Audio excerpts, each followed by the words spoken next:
we would like to invite you to talk about women's circles with us. My name is Antje. I have been guiding women's circles for a few years now, and I have the feeling it is time to spread the word. I know it's been out there for a long time, but yeah, we want to start this little series here to dive a little bit deeper and maybe provide some guidance. So if you're interested in women's circles, if you ever wanted to try it, this is your place. Yay. Mm-hmm. And I'm here with my wonderful friend Lisa. And if you want, maybe just introduce yourself. Sure. I am Lisa. It's true.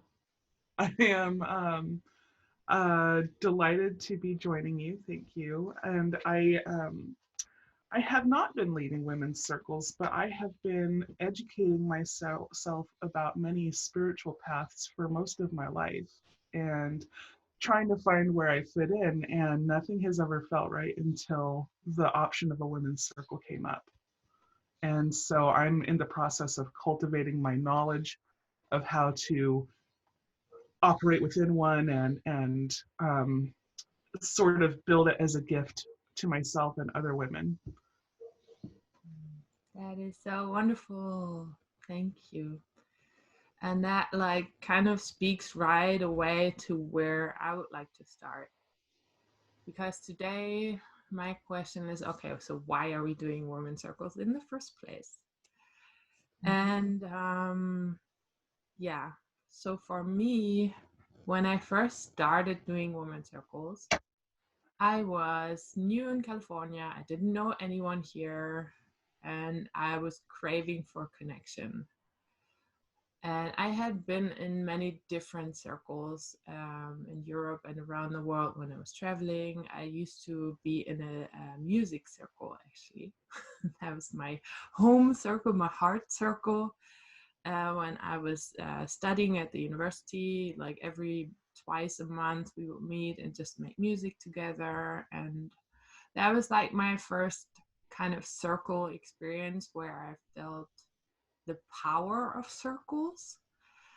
And so when I came here, I don't exactly know what led me to want to do women's circles, but for some reason, something inside me said I need to find like women connection. Thing was also has to do with I was surrounded by a lot of men and like basically no women. And I couldn't find one. So I decided, okay, if you can't find one, if you have this dream, you got to make your own dream come true and you have to create the circle. And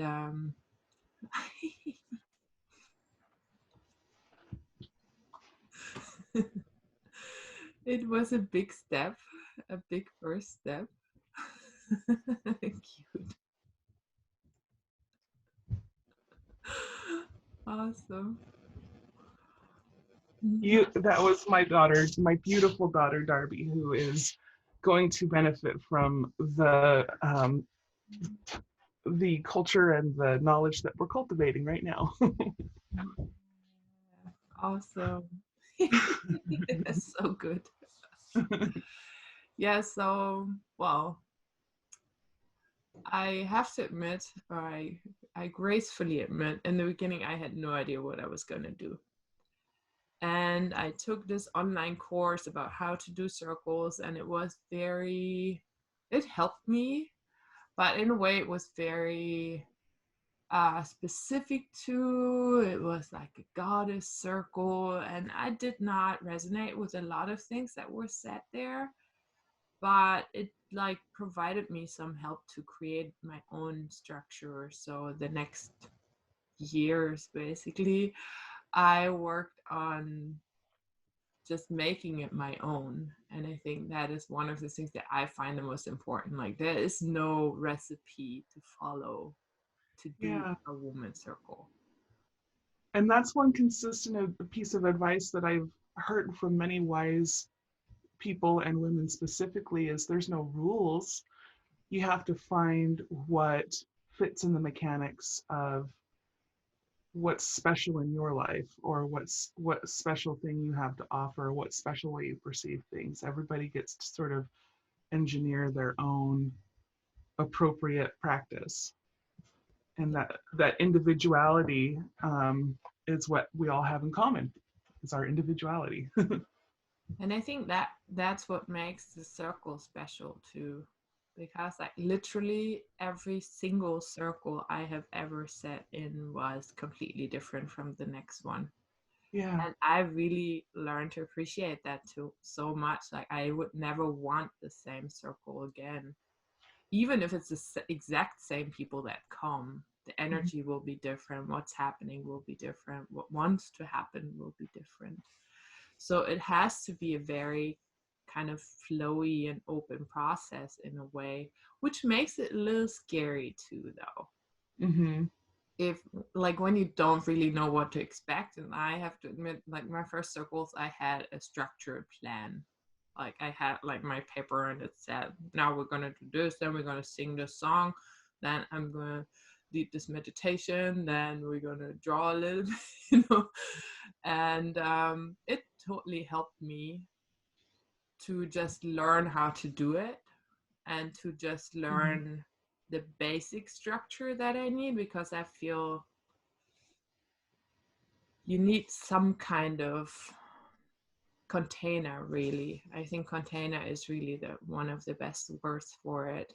You need, like, in order, if you pour water into something, it will take any form, but you need a form, otherwise it's just going to splatter on the floor. Right. And yeah, so for me it's like this is the art of guiding a circle, is to create this container that is consistent in the moment and that provides safety in the moment for everyone to be like, okay, we can be here. Uh-huh. Yeah. I, And yeah, please. I was just gonna say I love that. And before we met, you asked me some questions like, "What does the circle mean to me?" and um, what does it mean overall? And I had some thoughts about it, and these are maybe ideas that I've been holding, but I've never actually put into words. So thank you for the chance to do that. And I kind of feel like circles are a way for us to put order in the middle of chaos. It's a shape that we can follow. It's something that your description was perfect. The container and the water filling that container is like basically just another way of saying it, and I love that. It sort of gives us something to follow in our state of confusion, a path to follow. You keep going around and around, and that's what a circle means to me. Is um, it gives. Oh, what did I write here? I said, oh, when we forget, a circle brings us back around. And that's why I continue to enjoy going to circles. Every circle I've been to has had something to offer, something that has been special to me and that I've taken away. And a lot of that comes in remembering basic, fundamental, um, simple things about life and what makes life good, and having a wheel of time that goes around our year. And stuff like right now it happens to be Beltane, and having a time of year that marks a space in the circle that has its own special set of lessons to come back to and remember. It sort of keeps us progressive while we're in our state of confusion. Yeah, wow. That is good. Yeah, I Mhm. really like that. Yeah, for me, I think the most essential aspect is to take a pause, to get out Mm. of the fuzzy buzzy, like, oh, everyday life where I know we have our roles and our responsibilities, and people expect stuff from us, and we have to do this, and we have to do lists and whatever. And to just step out of this for a moment, to like, for me it's basically really a space outside of space and time where we can just be. Yes. You and I did a meditation yesterday, that was wonderful where I forgot about everything that was happening outside of myself for probably the first time in quite a while. And it was a very welcome gift in this time of the quarantine, be able to just come back to being myself in this space, in this time right now, without um, getting so distracted by everything else that's going on. And yeah, order in the chaos. Like that. And Yeah. it's beautiful to see order in circle and not in like a box or a square, you know, like the human Yeah. order. It's interesting because the circle is such a archaic symbol in a way. You know, the sun is a circle, the moon is a circle. And Uh-huh. when we look out in nature, there's no squares. There is no, you know, there might be like square looking things, but there's no perfect square somewhere in nature. Right. Told me. And so this is like our primordial order in a way, like our, yeah, ancestral order would be a circle. And it would be to something that, like, what I really love about the circle is that it has a movement in it. No, Uh-huh. circling has like the cycling in it too, Yeah. and the spiral where it goes around and around. We go from one level to the next, and I always see the circle like that. Like we go in a circle once, and then we go next month, we go in the next circle, next month we go in the next circle. So it's like a spiral up in a way that kind of Right. accompanies life. And I think one of the most important aspects for me is that we can allow anything to come up. Like circle has no, it's perfect in itself. It doesn't need um like we don't need to play a role in the circle. We can come with whatever. We can just be with whatever is in that moment, and we don't need to, I don't know, like play our everyday roles. We don't need to be happy. We don't need, you know, we can be sad. We can be angry. We can just bring everything into the circle, and there's no ideal. There is no way that we have to be. Right. And yeah, I always feel like I want to welcome all feelings and all the things and the thoughts that are suppressed in everyday life, basically, and they can open in a circle. Like I want to create a space where we can open into our own depths, where we can Mm-hmm. really dive deep into the parts of ourselves that are suppressed. And I, you know, that everybody has suppressed parts of themselves. Yeah. Everybody has like a little something that we kind of just push away in everyday life, I think. And I want to provide a space where this can come up and this is welcomed and this can be looked at and integrated freely and, you know, transformed in a way. So yeah, I think that most of all is my intention with the circle, to provide a space where this is possible. Mm. I like that, and I'll add to that that we use talk of circles in lessons with our kids a lot. Um, we tell them that everything in life is a circle. What goes around comes around. Um, that if we uh, can't deal with something today, we can deal with it tomorrow because there's a constant movement. Circles create that constant movement, and um, it's as you say, it's so much a part of nature that I turn to circles quite a bit when I'm lost or confused, or I just can't. I find myself having a hard time trusting the words of some leaders or whatever. And if I can come back to a circle, I know I can find the truth there, because it's just such a part of the truth of nature. And yeah, we use this discussion quite a bit at our house about circles and how um, if you're lost, just figure out which circle you can get into. It's kind of hard to describe, but yeah. That's beautiful. That is so, it's nice to, yeah, that you use that with your kids. It's really cool. Yay. Very awesome. So, um, yeah, let's talk a little bit more about what can happen in a circle. I think like I experience a lot of crying in my circles. I don't know, maybe it's specific.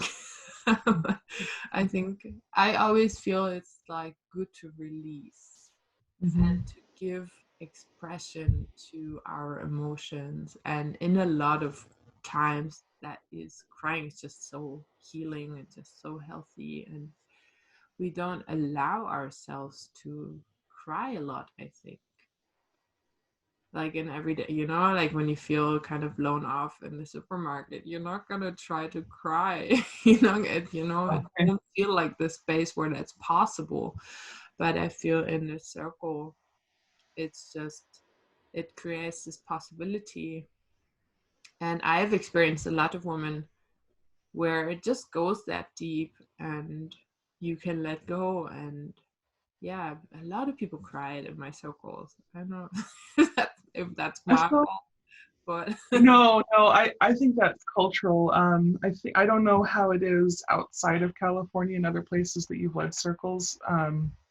My experience here and where I'm from in Utah has been that the women around me are so used to repressing their feelings and trying to be strong through everything and have not ever had the opportunity to learn how to um, basically fully express their feelings. And it seems to me like a circle is a safe place to come and really get through those emotions when we're not used to doing it in our everyday life anymore. I think that maybe it wasn't always like that. We've talked about our primordial origins a little bit and ancestral origins and how it was just in circles and women gathering was just a normal part of everyday life. And I'm willing to bet that there wasn't such a repression of feelings and that it was really normal to come to a circle just ready to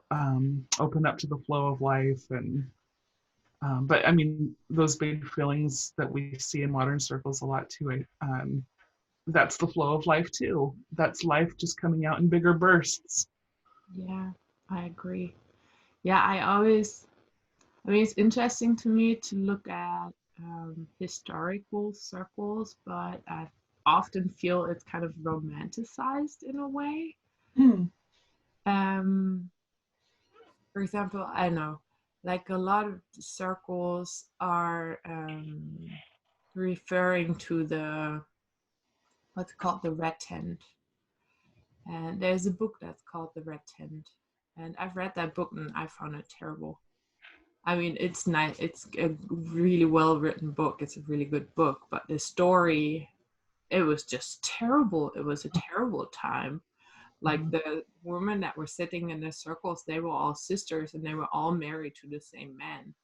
And Uh, I don't want a world like that. Seriously, I don't want to go back to this romantic past. I think the circles that we need now need to be circles of the future, of like a new future. And yeah, of course, it is about reclaiming parts of ourselves, parts of our bodies, parts of our emotions, parts of our thoughts too, our like spiritual connection. Um, but yeah, I think I think that's also like I'm just like that. I kind of focus on the future more than looking back at the past, and because I always feel like the past is very romanticized. It's very like, oh yeah, so it's those old the days, idea is to get things were all beautiful, and women would sit in circles, but yeah, the whole circumstances were totally different. And that's very true. yeah, so like for me, the circle movement, I mean, I don't care, really, I don't care why people do that. I think it's great that they do that. And if they want to do red 10 circles, that's totally fine too. But I feel like for me, like we talked in the beginning, a circle needs to express in a way each individual woman that is in the circle. So it cannot be anything that's brought in from like an idea that's put on top of everyone. It needs to come from the bottom. It needs to come from our roots, from our bodies, from our emotions, from how we are feeling in this moment. And this creates the circle. And yeah, that's my comment to this. That's brilliant. I mean, I'm looking at this image behind you, and that's exactly what it makes me think of. Is everybody brings their own flavor, their own color, their own touch, and it creates a bigger tapestry. It creates a bigger um, web. And yeah, definitely every circle I've been in with you has felt characteristically different because of the women there and the energies there. And that's been a treat. That's kind of like sampling life a little bit. Mhm. Yeah. Yeah, and it also allows us to not have expectations. I think for me, that was a big struggle in the beginning, to not have expectations, to not be like planning what would happen, but to kind of let it go in a way. And Mm-hmm. also, I mean, I always have some kind of ideas. And it's funny because mostly they literally come like at night. Like a few days before I start having all these things come up, and I'm like, oh yeah, we should do this. Oh, I feel like we should draw this today, or we should write something. Or I mean, I also research, of course, but then like this stuff that comes up and where I feel like, oh, this feels really good.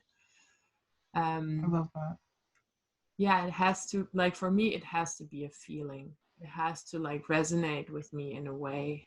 I cannot I don't know, play a game because it's the moon where it's good to play games. If I don't feel like it, it's not gonna happen. It's like impossible. And I Uh, think, yeah, that's one of the most important things if you want to guide a circle: to trust yourself, to trust your own feeling, to trust this little intuitive thinking, this little intuitive feeling of like, oh, I think this might be good. yeah. Well, and to trust the circle itself and the power it has to carry itself. Yeah, that's very true. Yeah, so do I have anything else? what are some of the fundamentals of holding a women's circle that you think are actually um, good? Let's not say necessary, but maybe good vehicles to achieving the goal of a women's circle. Well, for me, I think the most crucial part is to create the space that is outside of normal life. And to do that, I think we need a kind of ceremonial action. And it can be very simple, it can be super elaborate, depending on the space and time we got. But yeah, this is like for me, I need a beginning, a clear beginning where we say, okay, now we open the circle. This is the circle. And a very clear end where we say, okay, we're closing the circle. This was the circle. Oh, wonderful. Yeah, I think like for me, those two are the most important. Without that, there is no circle, basically. No, you need to, yeah, and I really think maybe next time we can talk about specifics, like all the different ways that you can create this circle. Because I think it can, like, literally can be something you say, it can be a short meditation, it can be really a ritual involving the 4 directions or the 7 directions and creating the circle. It can be just a visualization, it can be sounding a bell, it can be literally like a million different things. Mm. And there I also think, like, I've studied a lot of, well, I study anthropology, so studied a lot of like different ways that people lead rituals or start rituals. And, of course, like here in the US, for example, you have the Native American traditions. And I looked into that a lot. And it actually confused me a lot because it's a little bit different than the European. So here, the directions go with different elements and have a little bit different things. So I go with my feeling for that. Mm. And I know that I'm not following any tradition really to the point, but it's because I don't have that tradition. Yeah. So it would feel kind of fake to me to make the Native American ritual now. That's why Yeah. I personally don't do it. But I think it's beautiful if people know how to do that. It's really, really, really great. And I think everybody should trust their own feeling. And if somebody has a tradition, bring it into the circle. Mhm. I think everybody needs to be open to bring whatever they have and to believe that what you have is what this circle needs. And Mm. so, yeah, I work with visualizations a lot.